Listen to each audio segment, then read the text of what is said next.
हमारे साथ है Mouni Roy. First of all congratulations Mouni Roy. Thank you. Finally Temptation Island अब अमेरिका में जो दूसरे देशों में होता था वो इंडिया में आ रहा है, तो जी, आप कितना एक्साइटेड और क्या कुछ अलग होने वाला है इसमें? बहुत एक्साइटेड हूँ। जैसा कि आपने कहा कि यूएस में ये शो हुआ हुआ है और काफ़ी सारे सीजन्स हुए हैं, यस। इंडिया में पहली बार हो रहा है। सो आई गेस ऑडियंसेस को कुछ नया देखने को मिलेगा। ऑल्सो आई थिंक ये एक ऐसा ऐसा शो है जिसमें बहुत सारा ड्रामा होगा, काफ़ी सारे ह्यूमन इमोशंस होंगे। सो मैं भी वेट कर रही हूँ देखने के लिए कि ऑडियंसेस कैसे रिएक्ट करती है।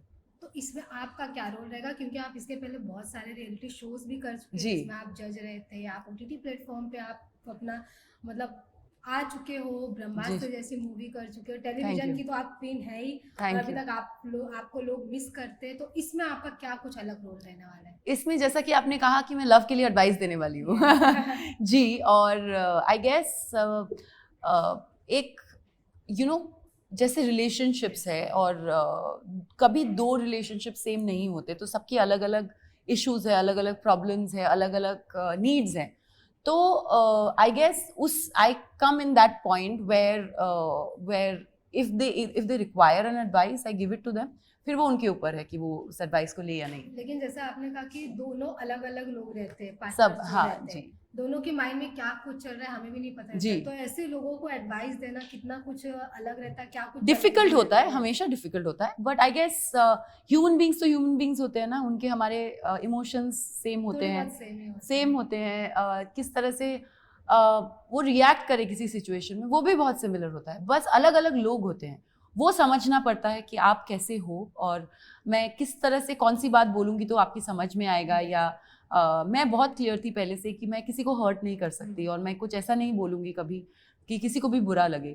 सो वो सारी चीज़ें कुछ माइंड में लेकर चलो तो आई गेस, और पहले 2-3 दिन आई गेस थोड़ी तकलीफ होती है क्योंकि you are trying to understand yes. Them. आप पहली बार मिल रहे हो उनसे, पहली बार सुन रहे हो उनकी बातें, पर 2-3 दिन के बाद, अभी तो 2 हफ्ते हो गए हैं, सो आई फील वेरी कंफर्टेबल।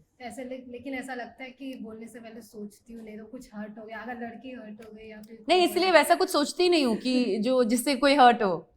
मेरे माइंड में वो चीज़ बहुत क्लियर है पहले से ही। जैसे कि आप ऑलरेडी अपने लव लाइफ में काफी सक्सेस है, फाइनली आप जिनसे आप प्यार करते थे उससे आप शादी किए। जी, तो जो आपकी जो पर्सनल लाइफ की लव लाइफ है वो आप इस शो में किस प्रकार यूज करेगी? मैं बिल्कुल नहीं यूज़ करूँगी personal life. There is a reason that why personal life is जैसे पर्सनल कि लाइफ। आपका एक्सपीरियंस है ऑलरेडी लव को हाँ, लेकर, ऐसा वो कुछ तो मेरा सिचुएशन ऐसा पर्सनल है। एक्सपीरियंस है, yes. But I guess it's not just a relationship. I think आपकी लाइफ एक्सपीरियंसेस भी आपको बहुत हेल्प करती हैं सीखने। आप जिस तरह के रिलेशनशिप आपने अपने मॉम डैड के साथ बिताया या अपने ब्रदर के साथ बिताया, अपने हस्बैंड के साथ, now my husband, then boyfriend, all my friends, I think life itself is a learning, big learning.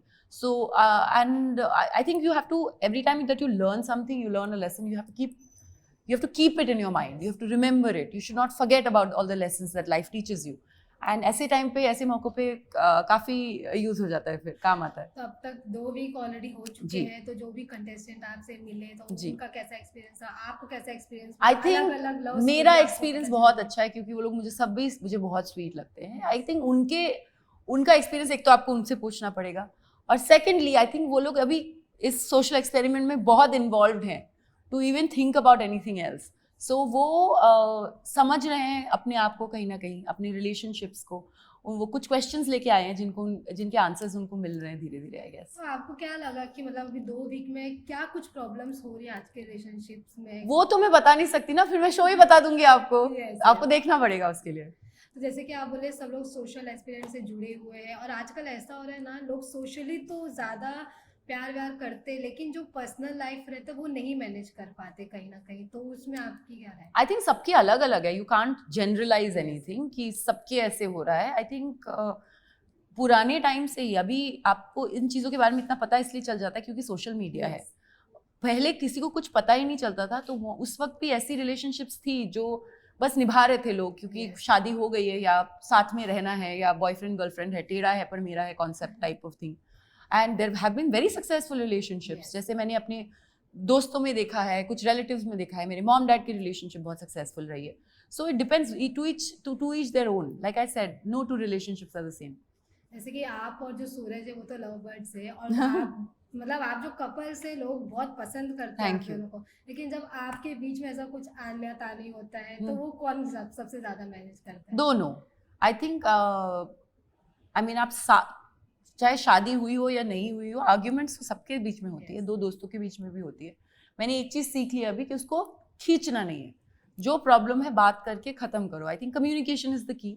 आप जितना एक दूसरे के साथ बात करोगे, जितना प्यार से बात करोगे, उतनी जल्दी प्रॉब्लम सॉल्व हो जाती है। कुछ मंत्रा रहते हैं जो लोग फॉलो करते हैं अपने रिलेशनशिप को लेकर, लड़की भी करती है लड़का भी करता है, तो आपके उसमें ऐसे दो main चीजें हैं। चीज़ें? एक है never cross your boundaries with words. Yes. Second is जो भी झगड़ा हो, कभी भी कोई प्रॉब्लम हो, उसका सोल्यूशन ढूंढो, उसको और बढ़ाओ मत। So these two I think work very well. तो जब आपको ये टेम्पटेशन आइलैंड बताया गया कि ऐसा ऐसा, तो आप पहले क्या थिंकिंग की कि क्या होगा, क्या कुछ रहेगा, क्या आप सोचे I थे already इसके बारे में? answered this question, but I'll tell you again. I was very nervous, like I said, क्योंकि ये लोग human beings हैं, और you suddenly, और आप उनको जानते नहीं हैं, आप वो लोग strangers हैं, तो suddenly आप नए लोगों को मिलके उनके relationship के ऊपर advice कर रहे हैं, उनको बता रहे हैं, तो थोड़ा सा nerve wracking लगता है। बट आई थिंक 2-3 दिन में आई वॉज ओके, कि जब जान पहचान हो गई, थोड़ी बहुत बातचीत हो गई, अभी 2 हफ्ते हो गए हैं, I feel very comfortable. Finally working with Karan Kundra, वो कैसा जी। एक्सपीरियंस रहा? बहुत बहुत अच्छा, अभी काम कर ही रहे हैं साथ में। वो बहुत कॉन्फिडेंट है, Yes. बहुत अच्छे ह्यूमन बीइंग है, बहुत हंसमुख है, काम को बहुत प्रायोरिटी देते हैं। That's something very really really nice to see. So yeah I am very happy working with और हिम। ऐसा कहा जा रहा है कि आगे शो में इसमें एलविश यादव भी जुड़ने वाले हैं, तो उसके बाद all that you will have to wait and watch now. मतलब अभी तक इसके बारे में कुछ ऐसा नहीं है। नहीं बता सकती कुछ भी। और last message to your fan और बाकी जो ऐसे कपल्स हैं आज के जो रिलेशनशिप में, वो लोग को आप क्या कुछ मैसेज देना चाहेंगे, स्पेशली रिलेशनशिप को लेकर उनके? वेल, रिलेशनशिप को लेकर यही बोलना चाहूँगी कि have self worth but be a giver. मैं ट्रूली बिलीव करती हूँ कि लव अनकंडीशनल होता है। जहाँ पे भी कंडीशंस आ गए और बहुत सारी एक्सपेक्टेशंस आ गई to get back, I think then it's not love, then it's just it's something else. So give as much as you can and take care of yourself, क्योंकि रिजर्व करना अपने आप को बहुत इंपॉर्टेंट है। Yes, thank you so much. Thank you.